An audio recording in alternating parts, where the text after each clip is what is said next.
Chloé Valdary, welcome to the podcast. Thank you very much. It's lovely to be chatting with you on the podcast. We recently hung out at the Aspen Ideas Festival. It was just a lot of fun. How do I start this? Let me try again. Sorry. Sure. Chloé Valdary, welcome to the podcast. Thank you so much for having me. It's great to have you on. I've been following your work for a long time, and you're somebody who's pretty rare in writing really interestingly about the world, thinking interesting about the world, but you're also a kind of entrepreneur and an activist. So you have some critiques of the way in which a lot of the diversity, equity, inclusion space works, and rather than just complaining about it on Twitter, you're actually trying to build a better alternative. So perhaps let's start with, why you're concerned about the way that many companies, institutions, universities run those kind of DEI trainings. What's wrong with a lot of the status quo? And then perhaps later we can get to what you want to put in its place. Yeah, so funny enough, I didn't intend to get involved in the diversity and inclusion space. I was building something that was established to basically teach people how to love. And then folks who were a part of companies that were bringing in diversity and inclusion trainings of a standard variety were essentially experiencing the absence of love. And they were experiencing an environment in which, facilitators would come in and encourage people to judge one another based upon their skin color or based upon other immutable characteristics that they may have possessed. Encouraging people to self-segregate even based upon skin color. And this was oftentimes reported back as actually causing havoc in the workplace, where people who didn't agree would be shunned, or their very disagreement would be deemed itself evidence of racism. So this was, wreaking havoc in the workplace and causing discord between colleagues. And so I think that is what has been driving a lot of organizations to look for an alternative approach.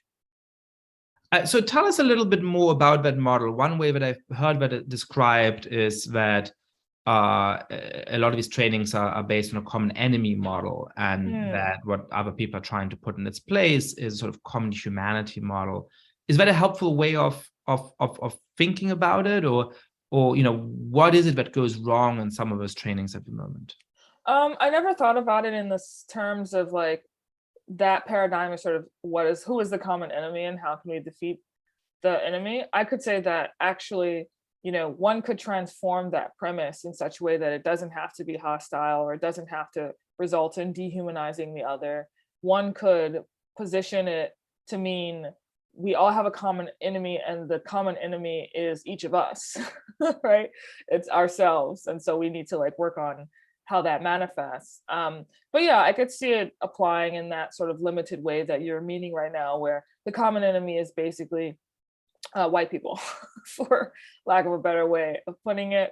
And people with white skin color are basically given that sort of metaphysical designation that you spoke about at Aspen Ideas Fest, as sort of being the representation of all evil in the United States, the source of all evil in the United States, against which we all must fight without end. I would say an alternative, or the alternative certainly that I try to present through my organization, is an approach that essentially says that bigotry and prejudice is usually caused when a person is experiencing, or a group of people are experiencing, some kind of insecurity, usually of a psychological nature. And because they don't have the proper tools to deal with that insecurity, they project that insecurity onto other people, onto other groups of people as a defensive mechanism. And so if you want to tackle that at the source and in a sustainable way, you actually have to teach people how to get in healthy relationship with themselves and with their own complexity, so that they're less likely to project in the first place. And what that requires is actually a questioning of some of the dogmas of contemporary DEI, and questioning whether some of them are themselves coming from a place of insecurity on the part of those facilitators who are promoting them, or who are trying to spread them. So for example, White Fragility was obviously a super popular book in 2020. And the idea was that white people are inexorably and existentially fragile when it comes to talking about race, and are basically always wrong when it comes to if they have a different opinion on race. They're always wrong by simple virtue of their skin color. And what's interesting about that is that resulted in an infantilization of people with darker skin color, right? That resulted in this idea that Black people are totally incapable of withstanding or dealing with disagreement, dealing with a variety of or diversity of opinion on this very specific topic. And so the very thing that Robin DiAngelo accuses,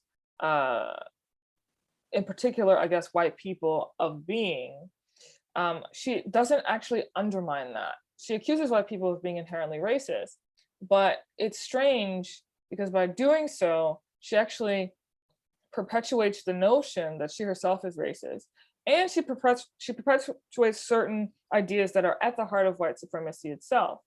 Because if you believe that every single aspect of Black life in America is somehow, number one, desolate or full of despair, and number two, that all of that despair and desolation is actually caused by white people or whiteness, then you are conceding that whiteness is in fact an all-powerful kind of omnipresent force, which is an actual tenet of white supremacy. And so it's ironic that Robin DiAngelo ends up perpetuating the very beliefs that she seems to want to undermine in her book. Yeah, at an intellectual level, what I found most striking about DiAngelo's theory is the ways in which it's unfalsifiable, right? So, I have a very extreme view of the nature of racism in the United States. And if you don't acknowledge that in any kind of way, that's just all the more proof that you're racist and how strong the hold is white supremacy is. So there's just no standpoint from within which you can legitimately criticize DiAngelo's theory. At a psychological level, what I find most striking is that she said on a number of occasions that, when a white person interrupts a non-white person, they are bringing the whole apparatus of white supremacy to bear on them. But that, I think, shows exactly the inability to envisage relationships of equals, because obviously there can be, the old white boss or faculty member or whatever who continually interrupts in a disrespectful way the young woman of color, whatever. Sure, fine. We all know that exists, and that's a real thing to worry about. But when you're friends with each other, we interrupt each other, right? When we hang out in Aspen, I'm sure you interrupted me at some point. I'm sure I interrupted you at some point. That's the nature of being friends. And it just made me think, speaking of projection, that Robin DiAngelo does not appear to have any friends who are non-white, or at least she doesn't seem to have understood the logical takeaway from that friendship. I don't know which it is, but that to me is just really striking in that kind of way of talking about the world. Yes, it's funny you say that. I was recently thinking about acquiring a number of practices that John Vervaeke, the cognitive scientist out of University of Toronto, describes as serious play. So for example, things like Tai Chi, meditation could be one, even dialogue could be another one, acting can be another one. All of these things are practices that require a kind of capacity to be present. And presence also requires the capacity to be vulnerable, right? And these are both necessary when cultivating friendship, when cultivating deep friendship. But if you superimpose upon that a kind of fake, superficial way of speaking to each other by virtue of skin color, then you actually make that kind of deep friendship cultivation impossible, because you're not being present and you're not actually truly dialoguing with vulnerability in the present moment, you're just sort of anticipating what's going to happen next because you've assumed all of these different things about your fellow dialoguer. And that is really like unhealthy behavior to encourage, especially right now when, if you think about, like, we just went through COVID and we have been, you know, in isolation. We were in isolation for a long time. We weren't able to connect to each other physically. We need to cultivate a capacity for deep friendship, especially now, because of the scarcity of friendship that was created during COVID and the scarcity of real connection that was created during COVID.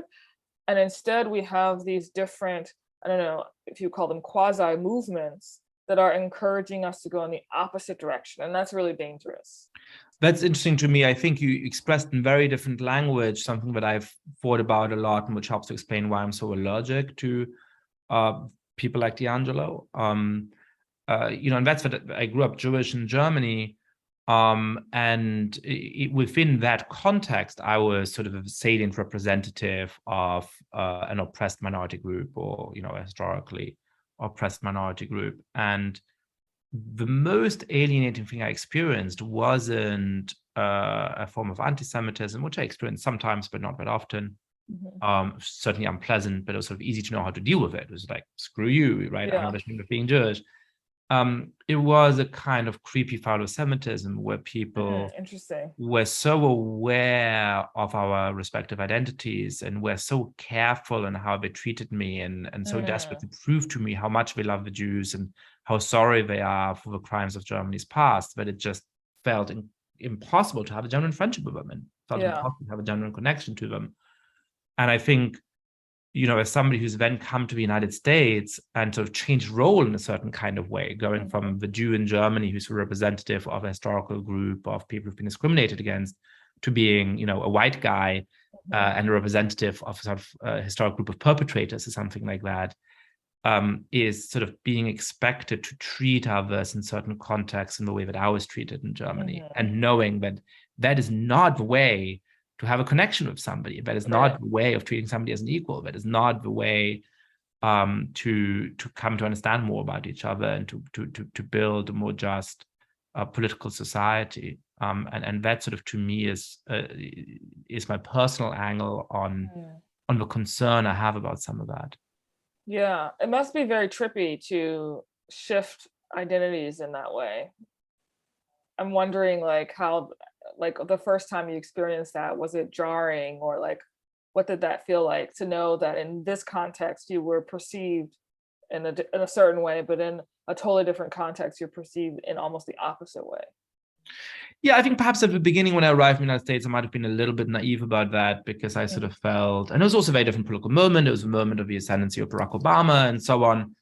And so I sort of felt like, oh, here we're in a country where that doesn't have to define relationships we have to each other. And I noticed sometimes there was elements of this. I mean, again, I started graduate school in 2007. I'd sort of lived in New York for a year before that, but that was really when I came to the United States. And so it was the time of Obama's primary campaign. And I remember a moment which I described in my first book, Stranger in My Own Country, which is a memoir about growing up Jewish in Germany, where, a classmate of mine, who's herself not white, was sort of, she preferred Hillary Clinton for whatever set of reasons. She just liked Clinton better in the 2008 primaries, and she was really making the case for Clinton, and most of us were sort of on the side of Obama, but she was, passionately defending Clinton as was a good right. And then a guy came in who was actually good friends with her, who's Black, and she suddenly became so embarrassed to be arguing for Hillary Clinton. Like, you could just see that her tone and the way she was arguing for this just became so much more sort of circumspect and careful. And so I recognized that similarity. I was like, oh, this is the kind of thing that I might have experienced in Germany, but in my own circle, it didn't feel like I had to engage in that. I could treat everybody the same, and that was easy. And I think that's still mostly the case. I mean, I hope that's what I do. But certainly there was a moment in 2020, 2021 with some of the strange cultural transformation within liberal spaces well, I was very worried about, was it going to be forced to be Mm, overly careful in a way that I think is counterproductive? mm. Well, it's good to know that you haven't experienced a sort of continuation of or an intensification of being treated differently based upon perceived or real identities, you know? So I want to get back to you and your workflow, and Sure. so I think you've described very clearly and compellingly what the problem with some of those trainings is. And so I suppose people said, hey, like, you have great ideas about this, why don't you put them into practice? So what does that look like? What is the theory that underlies your work, and how do you try to put that into practice in your work? So the theory of enchantment is the name of my organization, and we have three principles that we're sort of grounded in, and those principles are: treat people like human beings, not political abstractions; criticize to uplift and empower, never to tear down or destroy; and try to root everything you do in love and compassion. Again, with the understanding that supremacy as a general psychological tendency is actually an extreme form of projection, because the supremacist has to be deeply insecure, because otherwise they would feel no reason to, tear another person down in order to feel good about themselves. So it's a projection. And we have workshops and also an online course that basically teaches people how to get in a healthy relationship with themselves and how to start to accept their own diversity. Sometimes when I ask people, what is their vision of a racially harmonious society look like? They'll say, oh, when I see a snapshot of, I don't know, a graduation or something, I want it to be more diverse faces. I don't want it to be like all white faces. And I tell that person, I say, at Theory of Enchantment, we believe that there's so much diversity in a single human being, let alone an entire group of people. So really the lens that we're trying to get you to obtain is one through which you can actually see that even in a room full of white people, there is diversity actually going on. You just have to know how to look in a way that goes beyond simply being skin deep. And you can only do that, I think, if you learn how to do that with yourself, right? Because when we stereotype others, we also simultaneously stereotype ourselves. If I say that one group of people, if I stereotype a group of people as, lazy, I'm denying the fact that in some contexts I am lazy, right? So I'm pigeonholing myself even while pigeonholing others. So all of our work is really in service of getting people to expand their perception first internally and then working through that externally. We use a lot of pop culture to help us do that. And this is deliberate because the artist, like I hold the idea of the artist in high esteem. So whether you're a musician, whether you're an actor, whether you're a writer, one of the artist's tasks is to be able to hold contradiction and to hold space for contradiction. Again, diversity, right? And so pop culture is full of sources that teach people how to do that, right? Disney movies are full of this type of content, for example. Songs and the hip hop, canon is full of literature, if you will, that can teach people how to actually do that. So we use a lot of that pop culture from the zeitgeist, but also pop culture that's come before, all in service of teaching people how to get in healthy relationship with themselves so that they can get in a healthy relationship with others. That's fascinating. I'm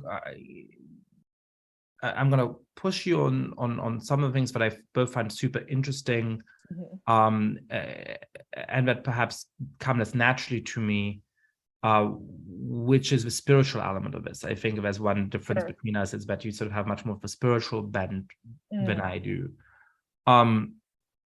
This sounds convincing to me as a theory of both what produces discrimination in people, what produces those kinds of viewpoints in people, and of how to make a whole human being who's capable of loving. Are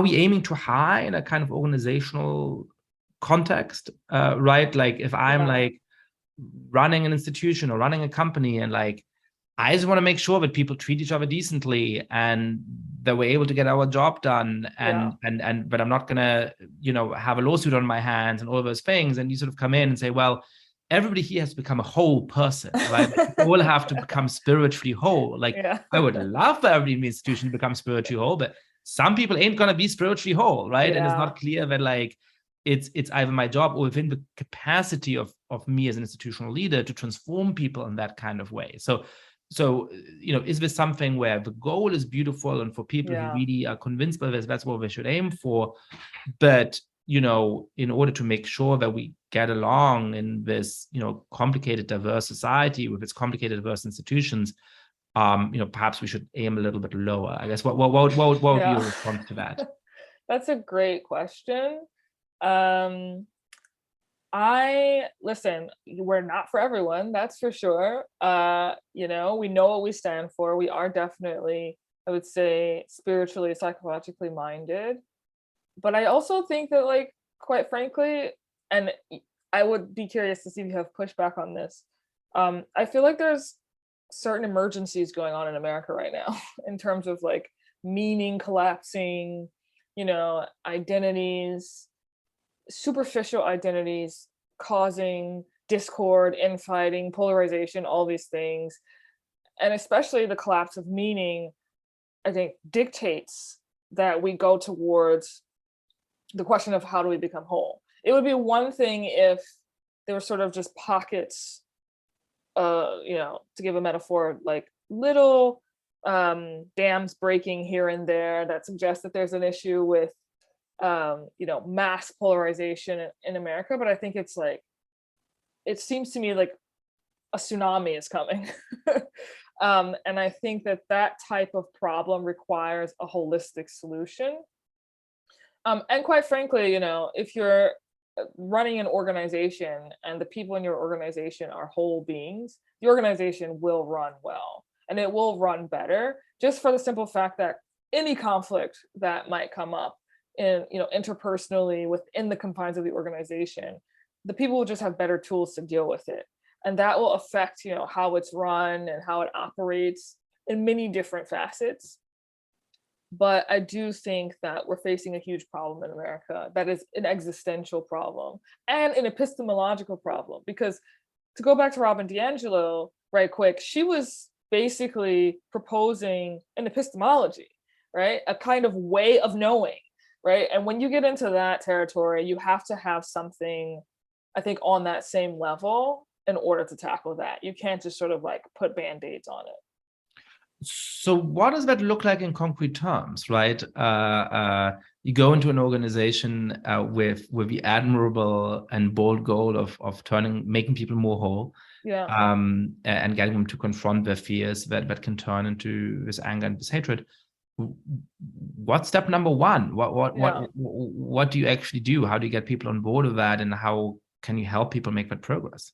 So it depends on the level of engagement that a company wants with us. Sometimes a company simply wants to do, like, let's say, a shallow introduction to the theory of enchantment. And for that, we would do what's called our 90-minute sprint, which is a 90-minute workshop, which is an introduction to the first principle.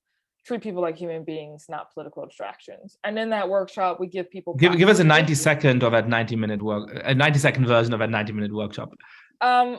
So the 90-second version is just we show people practices that they can embody in order to start treating people like human beings, not political abstractions.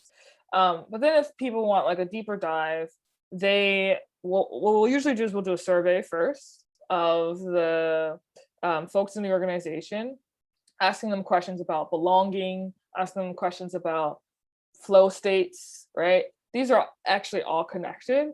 We'll see what this survey reveals to us. Then we will take all or most of their cohorts that they want through what's called Enchantment Academy, which is our online course, self-paced. And that's like the deeper dive into theory of enchantment. It's like 25 lessons. And again, each lesson is about getting in a healthy relationship with yourself. We talk about so many different things from a psychological perspective that affect the human being. And then after that, will offer something like intermittent coaching. So a coach comes in and actually helps the organization build systems to perpetuate that new way of being. And so the idea is that at the end, we'll take another survey and we'll see if there has been any shifts from the first survey. So that's more of like a real deep dive into the theory of enchantment if an organization is looking for that. And what kind of shifts are you looking for, and what kind of shifts have you seen? I mean, if somebody was to respond to all of this critically and say, this all sounds great, but like, how can this possibly work? Like, what shifts do you see on those surveys that indicate to you that actually you are able to move people in a meaningful way? So I would say there's two different examples. The first would be just shifts and increases of the feeling of belonging in the workplace. And usually that also corresponds with more experiences of flow states, actually. If a person says on the survey that they experience a lot of moments of belonging, they usually will say they also experience a lot of moments of flow states, sort of like consistent with each other. So we want to see those things increase. And on another level, we also see testimonials from people saying, for the longest time, I didn't speak to my colleague because I knew they were a Trump supporter. And then I did Enchantment Academy and I decided to reach out to my colleague. And also, it's not just about your immediate colleagues. It's also, because it's, holistically centered, it's also about how you're showing up in every walk of life. So we sometimes get testimonials saying, I reached out to my family member who I wasn't talking to for X amount of years. We've gotten testimonials saying theory of enchantment is the only thing that kept me sane in 2020 with everything going on. So like these are different examples of changes that we're seeing in some of our participants. And so what would you say to a critique which says, look, it's wonderful for people to become more whole and to work on themselves in that kind of way. But is there actually any space within all of this to deal with some of the real injustices in America, right? When you say this graduation ceremony, I want to see more diverse faces. A lot of colleges have actually become very diverse, but I think there is a fair critique to say the political cabinet is just like all white people. There's something unrepresentative about it, and it probably shows that people have been excluded in some kind of way, because there is talent in every demographic in the United States, right? Within that kind of workshop, is there space for saying, hey, I feel isolated here because people, look at me weird because of my origin, or they have prejudices about my religion or whatever else. So how do you build space for productive conversations about those real points of conflicts, which have real causes? Yeah, so we teach different modalities in the theory of enchantment that are, I would say, specifically geared to facilitating those difficult conversations. So for example, we teach nonviolent communication, which was a methodology pioneered by Marshall Rosenberg, who did this in conflict zones all around the world, right? We will teach different philosophies. And can you say a little bit more about what that means, what that looks like in practice? Well, nonviolent communication is all about, it's actually related to serious play.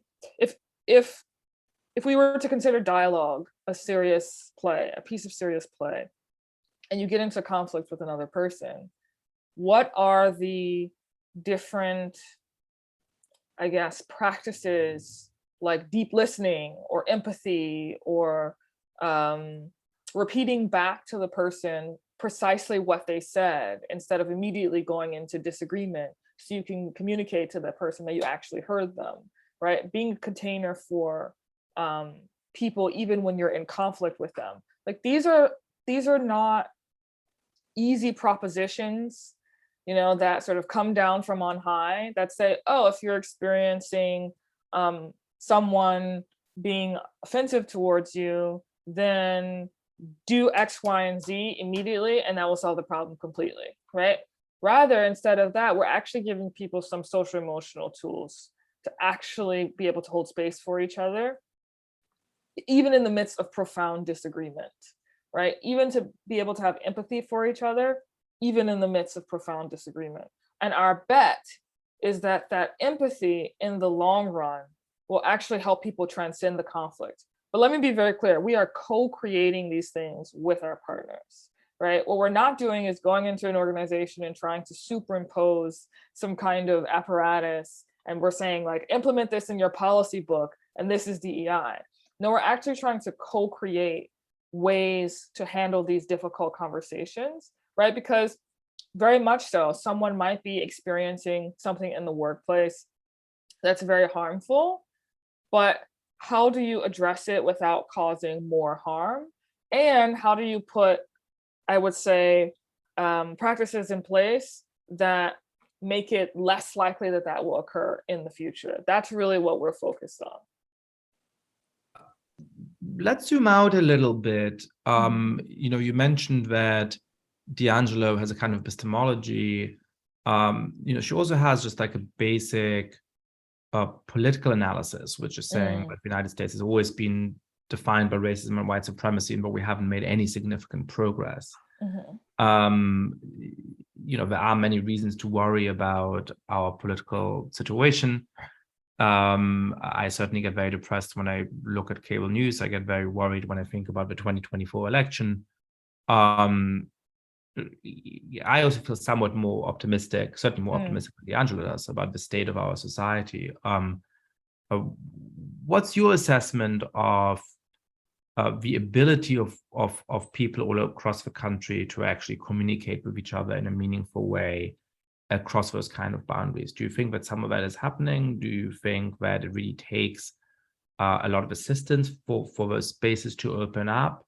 Are you optimistic about those metrics improving over the next decades? Do you think it's more likely we're going to take a step back? I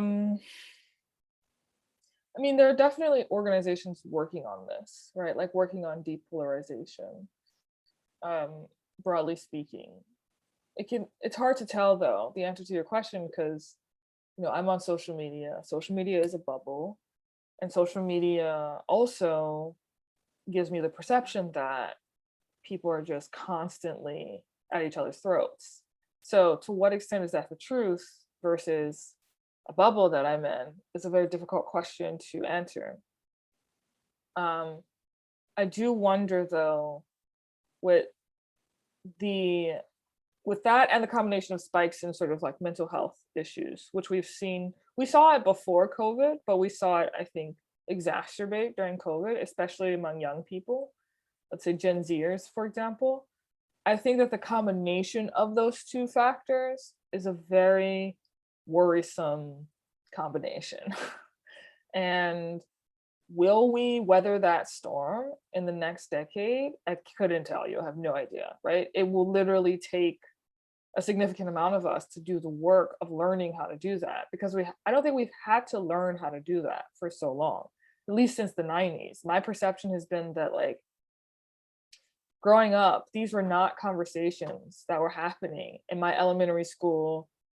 Just take race, for example. In my elementary school and in my high school, I went to both predominantly Black schools and also predominantly multicultural schools. And in neither of those environments do I remember this sort of approach to speaking about race that we've taken collectively now. We definitely talked about it, but it wasn't in this way, and it wasn't through this paradigm. So I'm not sure about the future. I only know that if we want to change the future, we have to do the work. We can't sit back and assume that it's going to be all peachy, in 10 years. We have to, I'm sorry to say it, but we have to do the work of learning how to become whole. And the original model of the United States is e pluribus unum, right? Out of many one, which is an incredibly difficult thing to accomplish. Some might argue impossible, right? But this is, I would argue, the legacy and the birthright of our nation. And we have to really do the work in order to become that vision. One question that I have is about what ultimately divides us at the moment, right? So often the way that media presents it, what really divides us is ethnicity, culture, race. I think there's some interesting indications that at least on all kinds of studies, what divides us most deeply is partisan political identity, right? So the obvious development from 1960 to today is that in 1960 parents did not object to their children marrying somebody of a different political party. And now they do. At the same time, in 1960, most Americans would have very strenuously objected to their child marrying somebody of a different race. And now, thankfully, most Americans do not object to that. Does that track with your experience actually leading these workshops and so on, that the political divisions are the deepest? Or do you think that actually in everyday life, there is still this real cultural division and the discomfort with each other for historical reasons and for what people represent to each other, and because of clashing interests along these sort of more identitarian lines? When you're in these workshops, where are the conflicts between people? And I think it's a false dichotomy between those two categories. I think that for sure people are polarized across political lines. But I think that the reason for that is cultural. I think that the reason for that is the collapse of, well, there's many reasons, but one of the reasons for that is the collapse of meaning. The thing that is most hotly discussed in my workshops is race. I would maybe say the intersection of race and culture. But what's informing that is a paradigm that basically views the world as a fight between the oppressors and the oppressed, right? All the way down, basically. Like that's the epistemology. And so I am familiar with that epistemology because I grew up in a very religious home that had a similar epistemology. Not quite the same, but a similar epistemology. And not along racial lines, right? But along religious lines. But that was the constant framing. So I understand how the framing works. And I understand the allure of that framing, right? And so that is what I would say is the most difficult challenge to contend with, because that framing is easy, it's enticing, it's alluring, there's a simple solution to it, it's us versus them. It's, Carl Jung, famous psychiatrist, said that view of the world is actually our default state as human beings because of our limbic system. So like when I say we have to do the work of becoming whole, I'm really saying that like we like to talk about how to improve systems, right? How to change system, how to reform the system, how to overthrow the system. But we're walking around with a limbic system, which is millions of years old.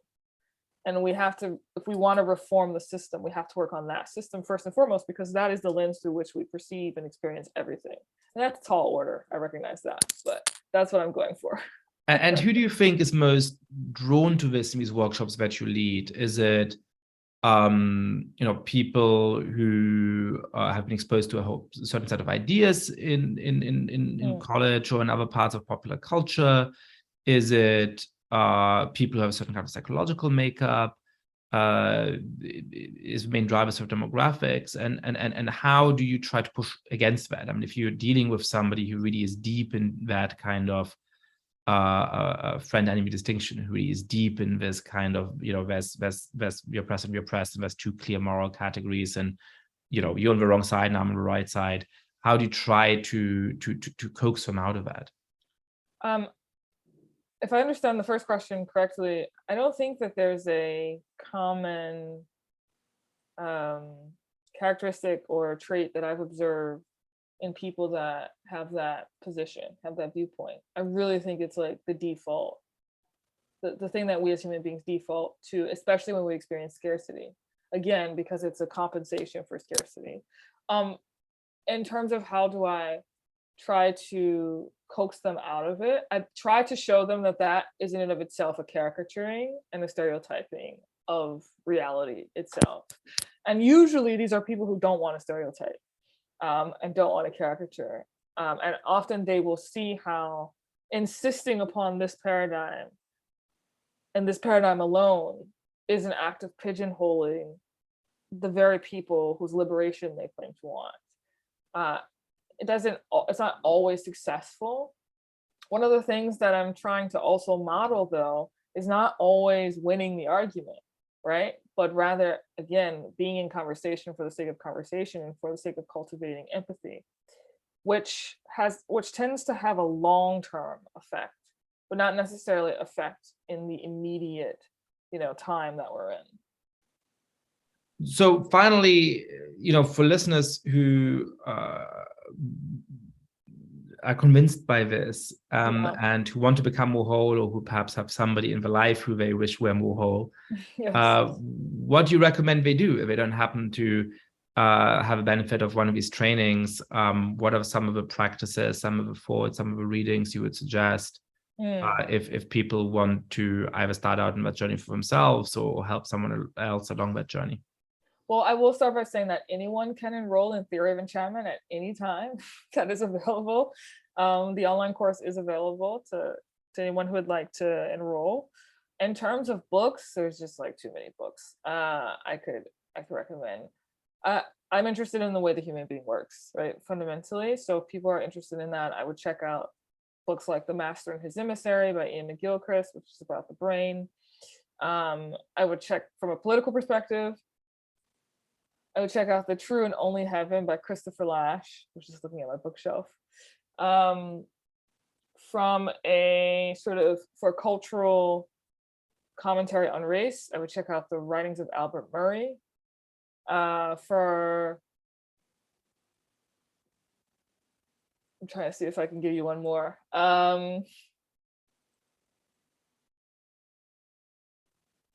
For Jungian psychology, which the Theory of Enchantment is heavily informed by, I would check out anything by Marion Woodman or Helen Luke, or Jung himself. So that's a lot, but that's the world that I'm swimming in right now. Chloé Valdary, thank you for coming on the podcast. Thank you, Yascha.